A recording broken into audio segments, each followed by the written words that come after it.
জাতির সুখের সময়ে গণতন্ত্রপন্থী সহযোদ্ধাদের শান্ত ও সংহত থাকার আহ্বান জানিয়েছেন বিএনপির ভারপ্রাপ্ত চেয়ারম্যান তারেক রহমান।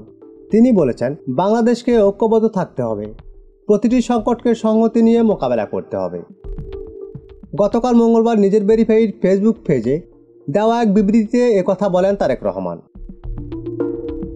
বিএনপির ভারপ্রাপ্ত চেয়ারম্যান বলেন, বিভেদমূলক সংঘাত বা মব উচ্ছৃঙ্খলতা বন্ধ করার লক্ষ্যে সহনশীলতা ও সংযমের উপর ভিত্তি করে আমাদের একটি সমাজ ব্যবস্থা গড়ে তুলতে হবে।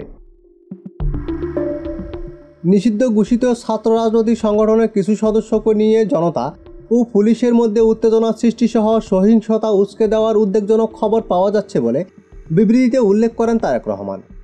তিনি বলেন, এসব গোষ্ঠীকে অনুরোধ করব, বাংলাদেশের ইতিহাসের এমন একটি শোকাবহ মুহূর্তকে নিজেদের স্বার্থে কাজে লাগানোর চেষ্টা থেকে বিরত থাকুন।